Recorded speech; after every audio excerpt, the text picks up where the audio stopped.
नमस्कार सभी को। देखिए, उत्सर्जी उत्पाद एवं उनके निष्कासन के ऑब्जेक्टिव टाइप क्वेश्चंस में आपका बहुत बहुत स्वागत है। Excretive product and there elimination में आज मैं आपको ऑब्जेक्टिव टाइप क्वेश्चंस कुछ बताने जा रहा हूँ। ये वे ऑब्जेक्टिव टाइप क्वेश्चंस हैं जो पूर्व वर्षों में किसी न किसी एग्जाम में अवश्य पूछे गए हैं, और मैं ये समझता हूँ, आशा करता हूँ, यदि आप और हम लोगों का लग साथ रहा तो निश्चित है कि पुनः फिर से इन्हीं क्वेश्चनों में से सारे क्वेश्चंस हर एग्जाम में किए जा सकते हैं। तो आज आप और हम लोग excretive product and there elimination के इन ऑब्जेक्टिव टाइप के क्वेश्चंस पर चर्चा करते हैं। ये वे ऑब्जेक्टिव टाइप क्वेश्चंस हैं कि इन्हीं क्वेश्चंस में से एमसीक्यू क्वेश्चंस पूछे जा सकते हैं, fill in the blank questions किए जा सकते हैं, या फिर वन वर्ड क्वेश्चंस किए जा सकते हैं, या फिर मुख्य रूप से आपके जो मैच द कॉलम आती, जोड़ी बनाना क्वेश्चंस आते, वो क्वेश्चंस भी इन्हीं में से किए जा सकते हैं। तो देखते हैं, चर्चा करते हैं। चर्चा में शामिल होने के लिए आपका बहुत बहुत धन्यवाद है, लेकिन धन्यवाद के साथ साथ आप लोग थोड़ा सा डॉट पेन निकाल कर बैठा करें। जो चीज़ मैं समझाता हूँ पूर्व वीडियो में यदि आपकी नहीं समझ में आया है तो निश्चित तौर पर लिख जरूर लिया करें। ऐसा नहीं है कि ऐसे बैठे रहते हैं आप लोग, बिल्कुल गलत बात है। निकालो जल्दी जल्दी सब लोग।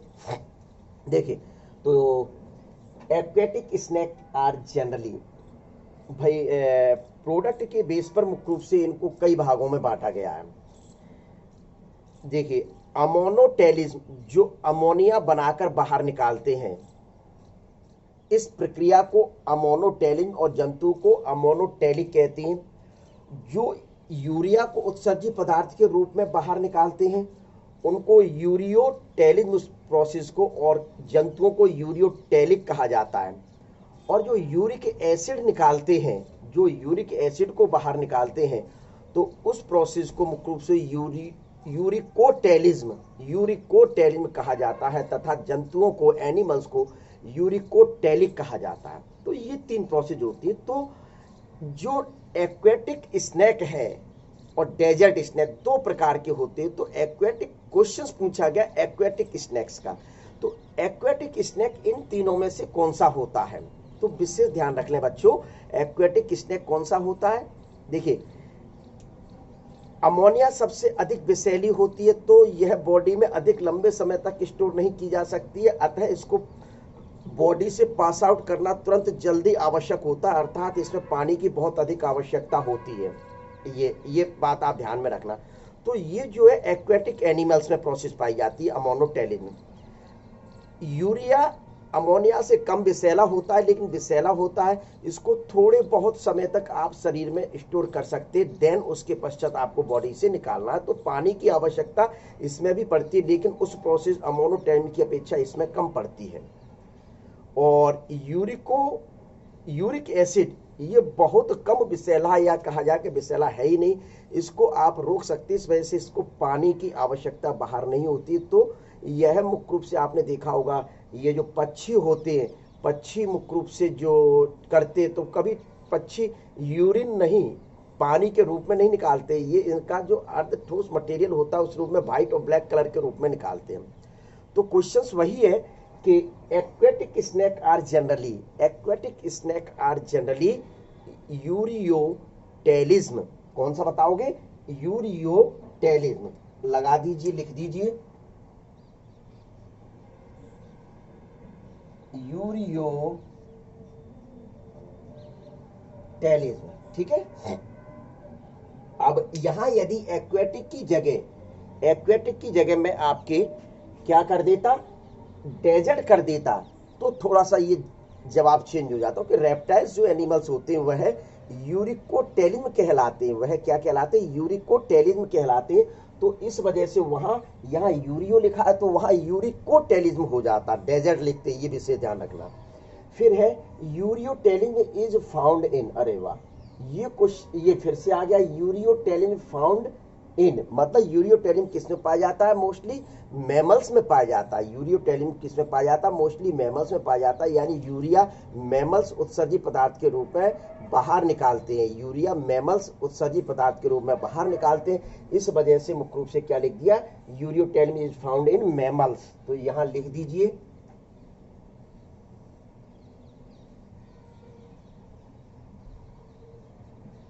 आप और हम लोग मैमल्स के अंतर्गत आते हैं तो चाहे तो यहाँ अब देखिए एमसीक्यू क्वेश्चंस में क्या दिया रहता है इस पर भी निर्भर करता है। एमसीक्यू क्वेश्चन में बेटा क्या दिया रहता है इसके ऊपर भी निर्भर रहता है। वहां मैमल्स नहीं दिया, ह्यूमन दे दिया। अब आप ढूंढ रहे हो कि सर ने हमारे मैमल्स बताया। अरे मूर्खो, थोड़ा सा दिमाग लगा लो कि मैमल्स के अंतर्गत ही आप और हम लोग आते हैं। कुत्ता, बिल्ली, गाय, भैंस, ये सभी उसी के अंतर्गत आते हैं। ठीक है, फिर दिया है the process of filtration take place in, the process of filtration take place in, मतलब फिल्ट्रेशन की क्रिया जो होती है, देखिए मूत्र आर्टरी के माध्यम, मतलब आपके जो नेफ्रॉन तो नाम सुना ही है, किडनी की फंक्शनल एंड स्ट्रक्चरल यूनिट होती है जिसको नेफ्रॉन कहा जाता है।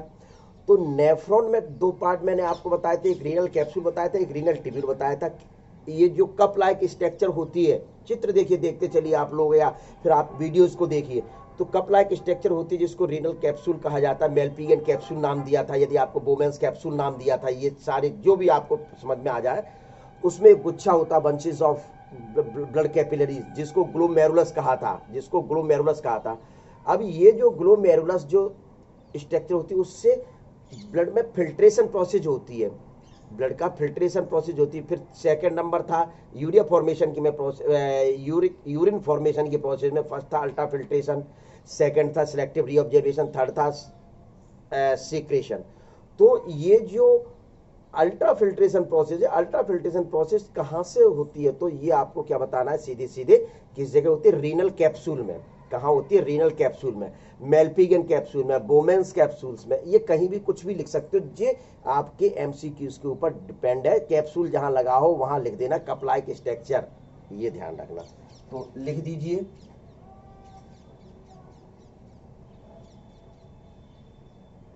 देखिए इसमें कुछ क्वेश्चंस आपको सरल क्यों लगते हैं, क्योंकि आपके सामने लिखा हुआ है एक्सीटी प्रोडक्ट एंड देयर एलिमिनेशन के, ये क्वेश्चंस उसी में से लिए गए हैं, ये क्वेश्चन उसी में से लिए गए। तो आपका दिमाग सिर्फ उसी जगह चलता है कि इस चैप्टर में चलेगा, क्या इस चैप्टर में चलेगा, तो इस वजह से। लेकिन वहां पेपर में आपको नहीं पता चलता ये क्वेश्चंस किस चैप्टर में से लिया गया, तो वहां थोड़ा सा कंफ्यूजन हो जाता है कि कहाँ क्या होता है। फिल्ट्रेशन ही, कुछ लोग तो भैया वैसे ही उठ के सुबह चले जाते हैं पेपर देने, अब उनको फिल्ट्रेशन का मतलब ही नहीं पता। तो ऐसे लोग डॉक्टर कभी नहीं बन पाते, ऐसे लोग कभी डॉक्टर नहीं बन पाते। विशेष ध्यान दें, थोड़ा सा तो मेहनत आपको करनी पड़ेगी, ठीक है ना। तो अब अगला क्वेश्चन है the excretory organ of crustaceans. Crustaceans के अंतर्गत आपका जो आपके एनसीईआरटी में दिए हुए या जो अन्य पब्लिकेशन में, मोस्टली एनसीईआरटी के क्वेश्चंस हैं ये। तो क्रस्टेशियंस में जो दिया गया है कि आप ध्यान करिए, एक्सिटी प्रोडक्ट के जो मैंने इनवर्टिब्रेट्स के जो एक्सिटी ऑर्गन के नाम बताए, वो ऑर्गन के नाम जरूर याद करके ले जाना। एक क्वेश्चन से निश्चित ये फिजियोलॉजी में से आता है कि इनवर्टिब्रेट्स के फलाने के रेस्पिरेशन के या सर्कुलेशन के या किसी के नाम जरूर पूछे जाते हैं, लोकोमोशन के। तो यहाँ ही ऐसे क्रस्टेशियंस से, क्रस्टेशियंस होता है प्रॉन, आपका क्रस्टेशियंस प्रॉन होता है। प्रॉन में मुख्य रूप से होते ग्रीन ग्लैंड, क्या होते, ग्रीन ग्लैंड एक्सिटी ऑर्गन होते हैं। तो ग्रीन ग्लैंड लिख दीजिए बच्चों।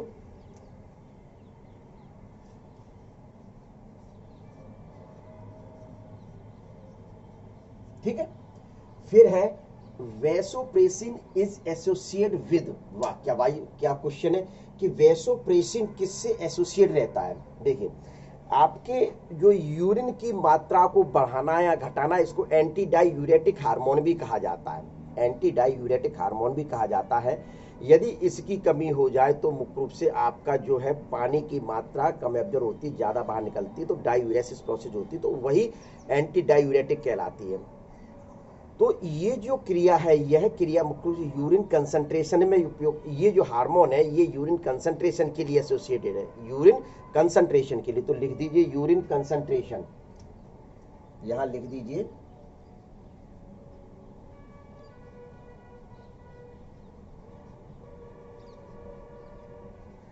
ठीक है, फिर आता है the excretory substance of human being is, देखिए देखिए देखिए देखिए, यही आ गया, बड़ा गड़बड़ हो गया। कुछ क्वेश्चंस जो मेडिकल एग्जाम में क्या घुमा घुमा के पूछे गए, मैंने कि वही क्वेश्चंस लिखे हैं। The excretory substance of human being, देखिए ये वाला जो क्वेश्चन है वो इस रूप में पूछ लिया गया। क्या, ये वाला जो क्वेश्चन है इसको देखिए और ये वाले को देखिए, तो यहाँ ह्यूमन में पूछ लिया अभी मैंने। तो ह्यूमन में मुख्य रूप से क्या होता है, क्या ह्यूमन में क्या होता है, आपको सीधे सीधे यूरिया, क्या होता है? यूरिया। फिर एक concentration of urea is minimum is, concentration of urea is minimum is, मतलब यूरिया की कंसंट्रेशन कहाँ सबसे कम होती है? रीनल वेन में होती है, रीनल आर्टरी में होती है, या रीनल कैप्सूल में होती है, किस जगह होती है ये आपको बताना है। तो विशेष ध्यान रखें कि रीनल वेन में यूरिया की कंसंट्रेशन सबसे कम होती है। क्यों? क्योंकि रीनल आर्टरी के द्वारा मुख्य रूप से यूरिया प्रवेश कर रहा है। रीनल आर्टरी के द्वारा, रीनल आर्टरी किडनी को ब्लड ले जाने का कार्य करती है। रीनल आर्टरी किडनी को ब्लड ले जाने का कार्य करती है। जो जब ब्लड ले जा रही तो उसी के साथ लिवर में जो यूरिया बना वो मुख्य रूप से पहुंच रहा है। क्या लिवर में जो यूरिया बना वो पहुंच रहा है साथ में। अब वहां क्या होता है कि जो फिल्ट्रेशन प्रोसेस होती है, नेफ्रॉन के द्वारा फिल्ट्रेशन प्रोसेस हो जाती है। क्या हो जाती है? फिल्ट्रेशन प्रोसेस हो जाती है। तो अब यूरिया बहुत कम मात्रा में बचा, तो अब ब्लड को लेकर जो आती है वापस, वह कौन आती है? रीनल वेन आती है। तो उसमें यूरिया की कंसंट्रेशन बहुत कम होती है। तो यहां आप आंसर क्या आपका आएगा? कहां है? Concentration of urea minimum is renal vein. ठीक है। Ammonia is converted into urea in. देखिए, ammonia is converted into urea in. Question पूछा गया है कि अमोनिया यूरिया में किस स्थान पर बदलता है? अमोनिया यूरिया में किस स्थान पर बदलता है? यदि आपने क्वेश्चंस मेरे आंसर को सही ढंग से सुना होगा, ये 7 नंबर के क्वेश्चंस को, तो मैंने इसमें ही जवाब इसका दे दिया था। क्या इसमें ही आपका जवाब आ गया था? लेकिन अब ये नहीं पता था कि अगला क्वेश्चन ही यही पूछा गया है। तो यूरिया का निर्माण, मतलब अमोनिया यूरिया में किस स्थान पर बदलती है? तो सीधे सीधे मेरे भाइयों, अमोनिया यूरिया में जो बदलती है मेरे पहलवानों, किस स्थान पर बदलती है? यकृत में, लिवर वाले भाग में। किस वाले भाग में? यकृत या लिवर वाले भाग में मुख्य रूप से बदलती है। तो यहां लिख दीजिए,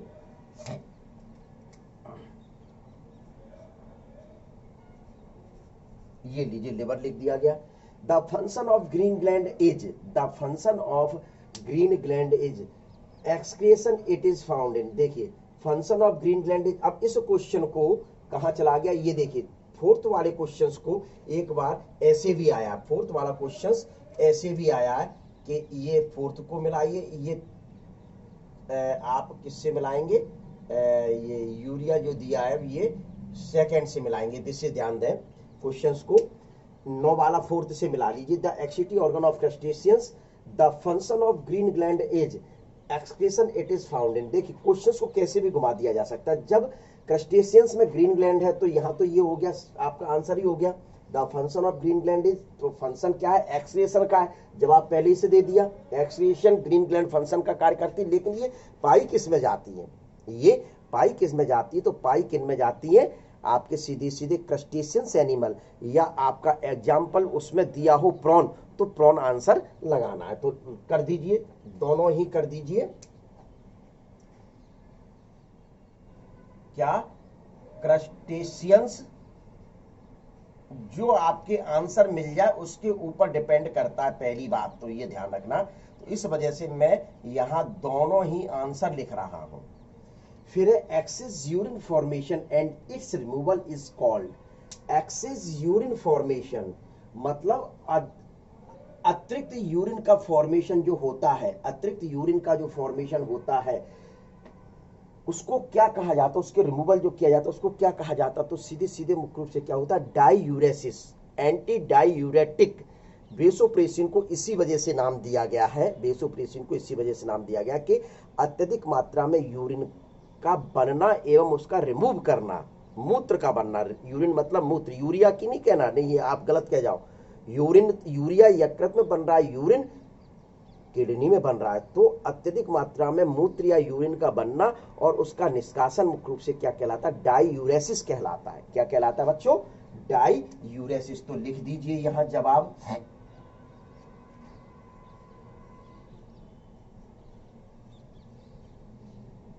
डाईयूरेसिस। फिर अगला क्वेश्चन है, fluid Bowman's capsule is called. देखिए, फिल्ट्रेशन की प्रोसेस अभी मैंने आपको समझाई थी। फिल्ट्रेशन ग्लोमेरुलस से होकर बोमेंस कप में, बोमेंस कैप्सूल में या मेल्पिगियन में आ जाता है। आ जाता है। इसको ग्लोमेरुलोफिल्ट्रेस कहा जाता है, इसको प्राइमरी यूरिन भी कहा जाता है। क्या कहा जाता है? यूरिन नहीं है, प्राइमरी यूरिन है। तो इस प्राइमरी यूरिन में मुख्य रूप से क्या होता है, प्राइमरी यूरिन में क्या होता है, तो आप सीधे सीधे वहां लिख सकते हैं, वहां सीधे सीधे लिख सकती है कि ब्लड माइनस मुख्य रूप से सेल एंड प्रोटीन। क्या लिख सकते हैं? Blood minus cell and protein मुख्य रूप से इसमें आराम से लिख सकते हैं। तो या ब्लड प्लाज्मा विदाउट कार्सल्स, क्या, तो ये लिख दीजिए, blood fluid Bowman's capsule is called, लिखिए। चलिए यहाँ जगह नहीं है तो मैं नहीं लिख पा रहा हूं, ब्लड प्लाज्मा विदाउट कैप्सूल्स। ये एक जो यूरिन छनकर आया वह ब्लड प्लाज्मा ही है, वह ब्लड प्लाज्मा ही है, लेकिन उसमें कैप्सूल्स नहीं पाए जाते हैं। उसमें क्या नहीं पाए जाते हैं बच्चों?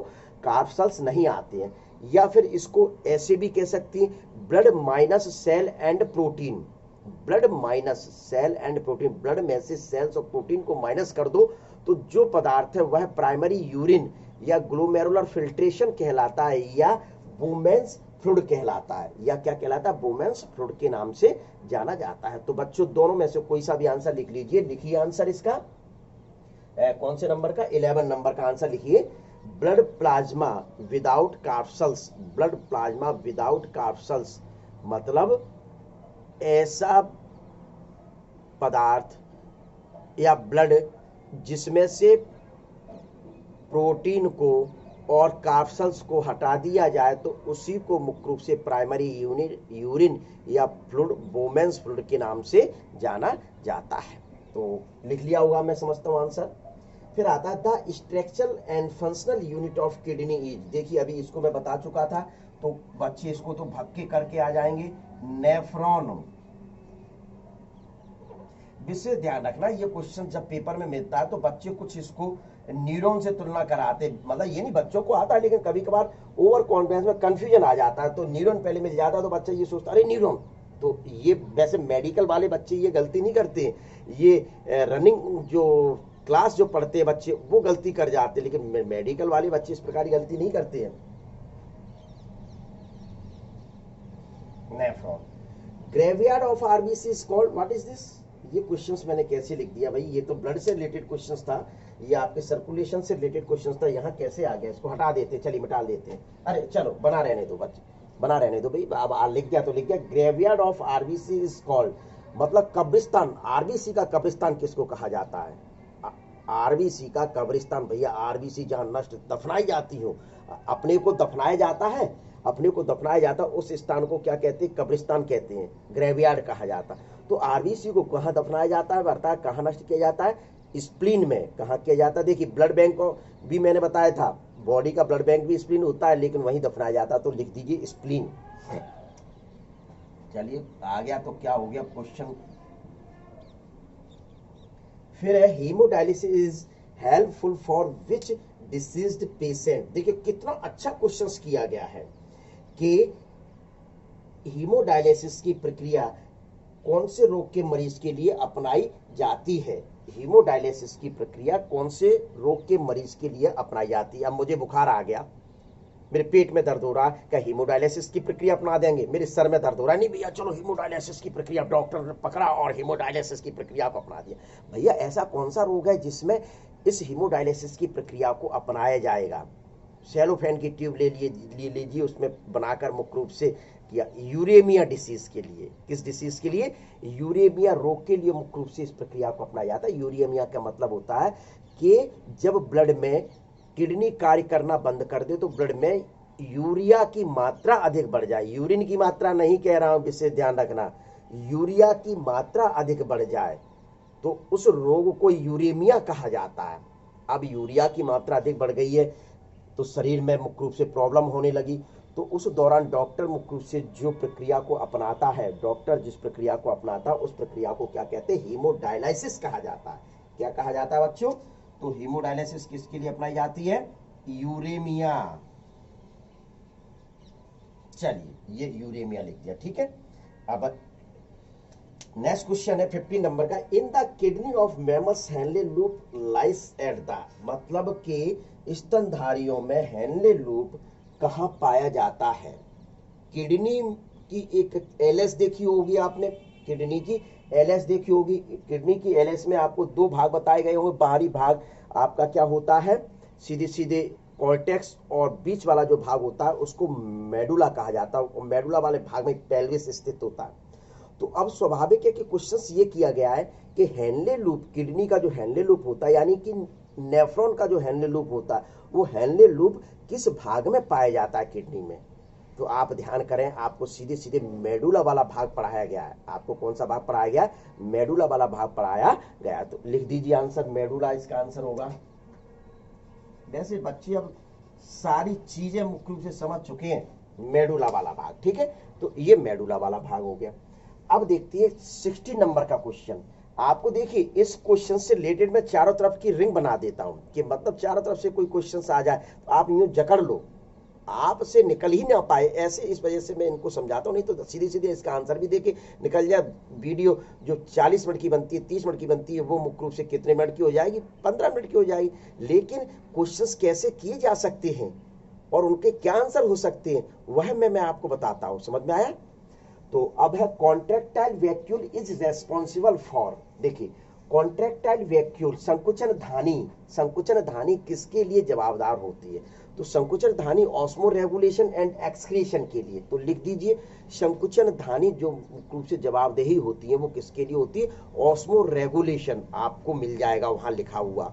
अब यदि एंड एक्सेशन नहीं लिखा हो तो आपको ऑस्मो रेगुलेशन लगाना, यदि एंड एक्सक्रीशन लिखा हो तो आपको फिर वहां ऑस्मो रेगुलेशन एंड एक्सक्रीशन लगाना है, ठीक है। तो लिख दीजिए ऑस्मो रेगुलेशन एंड एक्सक्रीशन, चूंकि जगह नहीं है इसका आंसर थोड़ा सा बड़ा है तो आप लिख दीजिए 60 नंबर में लिखिए कॉन्ट्रैक्टाइल वैक्यूल रेस्पॉन्सिबल फॉर, संकुचन धानी किसके लिए जवाबदार होती है, osmo regulation and excretion, osmo regulation and excretion. अब आता है 70 नंबर का question, name of pigment found in urine. अरे वाह, name of pigment found in urine, भैया कि सीधे सीधे आपने आरबीसी को नष्ट किया तो आरबीसी में हीमोग्लोबिन नष्ट होता, तो हीमोग्लोबिन के नष्ट होने पर एक पिगमेंट बनता है जिसको कौन सा नाम दिया जाता है, यूरोक्रोम। क्या नाम दिया जाता है, यूरोक्रोम। यूरिन का जो कलर होता है वो यूरोक्रोम के कारण ही होता है। तो यहां लिख दीजिए यूरोक्रोम। नहीं दिखाई दे रहा है तो आप थोड़ा सा नीचे मैं बोल रहा हूं, क्रोम, क्रोम लिख लिए, यूरोक्रोम, ये लिख लीजिए मैं बोल रहा हूं तो। फिर है name the excretory organ of hydra. आहा क्या क्वेश्चन है, हाइड्रा के एक्सक्रीटरी ऑर्गन का नाम बताइए, हाइड्रा के एक्सक्रीटरी ऑर्गन का मुख्य रूप से नाम बताइए। अरे भैया सिंपल है, हाइड्रा में मुख्य रूप से कोई स्पेशल एक्सक्रीटरी ऑर्गन नहीं पाया जाता है। इनकी जो प्लाज्मा मेम्ब्रेन होती है, आप पॉरीफेरा ले लीजिए, हाइड्रा ले लीजिए, इनकी जो प्लाज्मा मेम्ब्रेन होती है वही एक्सक्रीटरी ऑर्गन का कार्य करती है। तो लिख दीजिए इस जगह, मैं इन शॉर्ट लिख रहा हूं जिससे ध्यान रखें, PM, ये टाइम वाला PM नहीं है कि नहीं, अरे PM भाई इस समय तो PM का टाइम चल रहा है, प्रधानमंत्री वाले भी PM नहीं, नहीं आप सोचो कि प्रधानमंत्री, ये अपना वाला PM है, ये स्टडी वाला PM है क्या।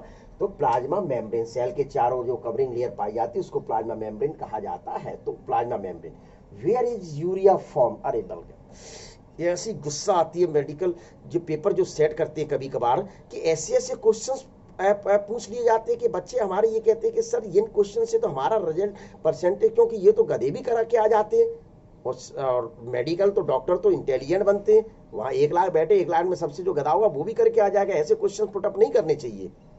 तो where is urea form, urea का निर्माण कहाँ होता मेरे पहलवानों, तेल लगा के लगा दो ऐसे क्वेश्चन को, यूरिया का निर्माण कहाँ होता है, यकृत में होता है, लिवर में होता है। ऐसा क्वेश्चन देखिए पीछे भी कहीं आया हुआ है, मैंने पीछे भी कहीं इसका आंसर दिया हुआ है, देखें, लेकिन वो क्वेश्चन दूसरे फॉर्म में शायद पूछा गया था। देखिए ammonia is converted into urea इन, ये ऐसे पूछ लिया गया था। तो अमोनिया यूरिया में कन्वर्ट कहाँ होता था, तब भी मैंने लिवर लिखा था, तो वो लिवर में हो गया आंसर। देख क्वेश्चंस को क्या है घुमा के बता गया था, तो मैंने यही जवाब दिया था, तब आपको क्लियर हो गया था।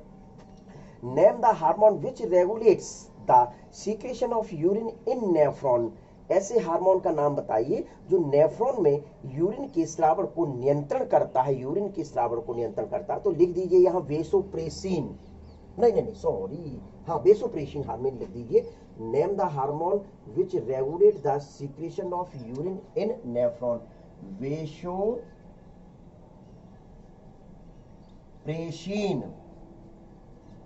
बेसो दिखाई दे रहा है, नहीं दिखाई दे रहा तो कोई दिक्कत नहीं है, प्रेसिन के बाद यहां तक लिख लो और यहां, अरे ऐसा करो ना, ये पूरा जगह तो जई की है ना, वेसो यहां लिख रहा हूं, ये तो दिखाई दे रहा होगा, और प्रेसिन यहां करे दे रहा हूं, इसी की जगह है वेसो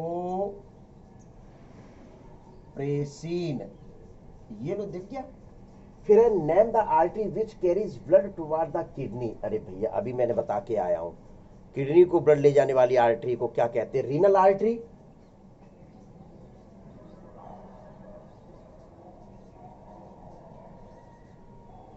a normal healthy adult human excrete urea per day. Urine नहीं पूछा गया कि एक नॉर्मल व्यक्ति, स्वस्थ व्यक्ति मुख्य रूप से यूरिया पर डे कितना बाहर निकालता है, जबकि यूरिन की मात्रा पेपर में अधिक आती है। यहाँ पेपर में घुमा दिया, यूरिया की मात्रा आ गई, तो यूरिया की मात्रा कितनी पर डे निकालता होगा? चलिए 25 से 30 mg के लगभग आप इसमें आंसर लगा दीजिए। 25 से, ये वैसे क्वेश्चंस आया जरूर है पहले कहीं पर, लेकिन इस प्रकार के क्वेश्चंस किए नहीं जाते, ये थोड़ा सा मात्रा ध्यान में कम रहती है स्टूडेंट्स के, तो आप इसमें 25 से 30 mg लगा दीजिए, मतलब मिलीग्राम, मतलब 25 से 30 के लगभग, मुख्य रूप से नहीं मिलीग्राम में, सॉरी उल्टा कर दी, जीएम ग्राम, बहुत कम हो जाएगा, ग्राम, 25 से 30 ग्राम मुख्य रूप से अपन पर डे यूरिया लगभग निकाल देते हैं। The artificial removal of excretory substance from body is called, the artificial removal of excretory substance from the body is called. देखिए क्वेश्चन को समझिए कि कृत्रिम रूप से जब अपने शरीर में जो उत्सर्जित पदार्थ बनते, जैसे यूरिया बनता, तो उसको बाहर निकालने वाली क्रिया को क्या कहते हैं? कृत्रिम रूप से बाहर निकालने वाली क्रिया को क्या कहा जाता है? आप ध्यान करें, देखिए यहाँ क्वेश्चन, हीमोडायलिसिस को यूरेमिया में क्या किए जाते थे? हीमोडायलिसिस, तो इसका जो जवाब आएगा वो मुख्य रूप से क्या आएगा? हीमोडायलिसिस ही होगा, हीमोडायलिसिस। 23 का लगाइए, the artificial removal of excretory substance from the body is called, लगाइए। उत्सर्जित उत्पाद को कृत्रिम रूप से शरीर से बाहर निकालना या बाहर निष्कासन करना क्या कहलाता है? क्या कहलाता है? तो क्या कहलाता है? हीमोडायलिसिस कहलाता है। हीमोडायलिसिस प्रक्रिया के द्वारा मुख्य रूप से अपन बाहर निकालते हैं, तो ये ध्यान में रख लीजिए। Aquatic animal excrete nitrogenous excretory substance as, देखिए पहले क्वेश्चंस को आप ध्यान करिए, यही मैंने आपको समझा दिया था, यानी जलीय जो जंतु होते हैं वह मुख्य रूप से किन पदार्थों को बाहर निकालते? अमोनिया को। किसको निकालते हैं? अमोनिया, निकाल दीजिए अमोनिया को। Anti diuretic hormone is known as, देखिए बताइए, ऐसे क्वेश्चन कर दिए, एंटी डायूरेटिक हार्मोन को किस नाम से और जानते हैं? तो एंटी डायूरेटिक हार्मोन को मुख्य रूप से आप और हम लोग किस नाम से जानते हैं? वेसोप्रेसिन के नाम से जानते हैं। तो यहां लिख दीजिए वेसोप्रेसिन, लिख दीजिए। चलिए अब दिखाई नहीं दे रहा है तो मैं आगे छोड़ दिया, वेसोप्रेसिन के नाम से जानते हैं। किस नाम से जानते हैं? वेसोप्रेसिन, लिख लीजिए, vasopressin, vasopressin, vasopressin. What is similar in kidney and skeleton? देखिए what is similar in kidney and skeleton, मतलब किडनी और स्केलेटन में क्या सिमिलर होता है भैया? ये तो बिल्कुल अजीब क्वेश्चंस कर दिया गया, सोचने वाला क्वेश्चन कर दिया गया। अरे हाँ, पेल्विस वाला भाग, पेल्विस वाला भाग, स्केलेटन में पेल्विस और किडनी में पेल्विस एक ही नाम से जाने जाते, तो वो सिमिलर हो गए। सिमिलर नाम से सिमिलर है, स्ट्रक्चर वगैरह में मत लगाना कि भैया स्केलेटन में ऐसा कौन सा भाग है जो किडनी से सिमिलर हो रहा है। नाम से पेल्विस वाला भाग मुख्य रूप से इसमें भी पाया जाता है और पेल्विस भाग स्केलेटन में भी पाया जाता है। तो लिख दीजिए पेल्विस, ठीक है, इसका आंसर ये हो गया। फिर आता है एक किडनी स्टोन इज, एक kidney stone is deposition of sand in kidney, लिख दीजिए deposition of sand in kidney, लिखिए इसका answer. Deposition of sand in kidney, deposition of sand in kidney, deposition of sand in kidney लिख लीजिए। Kidney stone क्या होता है, kidney क्या होता है, जब किडनी में सैंड डिपोजिट हो जाए, उनके पार्टिकल डिपोजिट हो जाए, तो उसी को मुख्य रूप से क्या कहने लगते हैं, स्टोन कहा जाता है, kidney stone. The glomerular filtrate contain, देखिए अरे ये क्वेश्चन तो अभी मैंने कहीं बताया हुआ है, शायद मुझे ऐसा ध्यान है। ये देखिए 11 नंबर का और 18 नंबर का क्वेश्चन सेम है। यहाँ फ्लूइड बोमेंस कैप्सूल इज कॉल्ड पूछ लिया गया था, यहाँ पूछ लिया glomerular filtrate contain. Glomerular filtrate जो होता है वो किसका बना होता है, ग्लोमेरुलर फिल्ट्रेट यानी छनकर ग्लोमेरुलस से आता है, छनकर ग्लोमेरुलस से आता है, इस वजह से इसको ग्लोमेरुलर फिल्ट्रेट नाम दे दिया। तो मैंने क्या लगा दीजिए आंसर इसका, blood minus cell and protein, blood minus cell and protein, यानी ब्लड में से सेल को, कार्सल्स को हटा दो और दूसरी तरफ प्रोटीन को हटा दो, तो क्या बच गया आपका, उसी को ग्लोमेरुलर फिल्ट्रेट कहा जाता है। तो लिख लीजिए इसका ब्लड माइनस, मैं शॉर्ट में चाहो तो आपके यहां लिख सकता हूं, blood minus C plus protein. ये ब्लड में से कार्सल्स को निकाल दो और प्रोटीन को निकाल दो, प्रोटीन को निकाल, इन दोनों को निकाल दिया तो जो बचता है वह भाग क्या कहलाता है, ग्लोमेरुलर फिल्ट्रेट कहलाता है। तो शॉर्ट में लिख दिया, सुन तो रहे हो आप, ऐसा तो है नहीं है। The term haematuria is used to describe, अच्छा